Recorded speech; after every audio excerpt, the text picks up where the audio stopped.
Welcome to The Last Breakfast. Please enjoy the video. You begin by preparing the phone and account. Sign into the exact Google account you intend to use because that determines the destination for contacts. Once signed in, open Settings, go to Accounts, select Google, and enable Contacts Sync immediately. This starts the background process.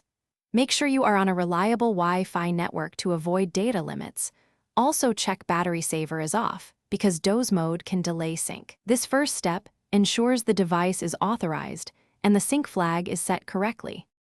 Next, you actively run and verify the transfer. Go back to Settings, Accounts, Google, and tap Sync now, since automatic sync can lag. Then open the Contacts app and choose the account filter or labels to confirm contacts appear under your Google account. This shows why sync succeeded. If some contacts are still local, export them as a VCF and import to the Google account inside Contacts. This forces upload for entries that weren't linked initially, ensuring all data lives in Google Contacts. To finish, verify on Contacts. Google.com that your contacts are present. This confirms cloud backup and cross-device availability.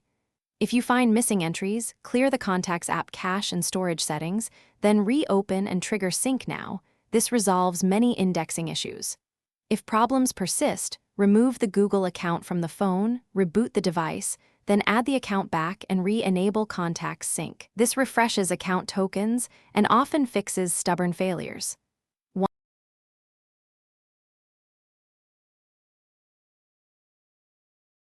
Thanks for watching. If this was helpful, leave a like and consider subscribing. See you next time.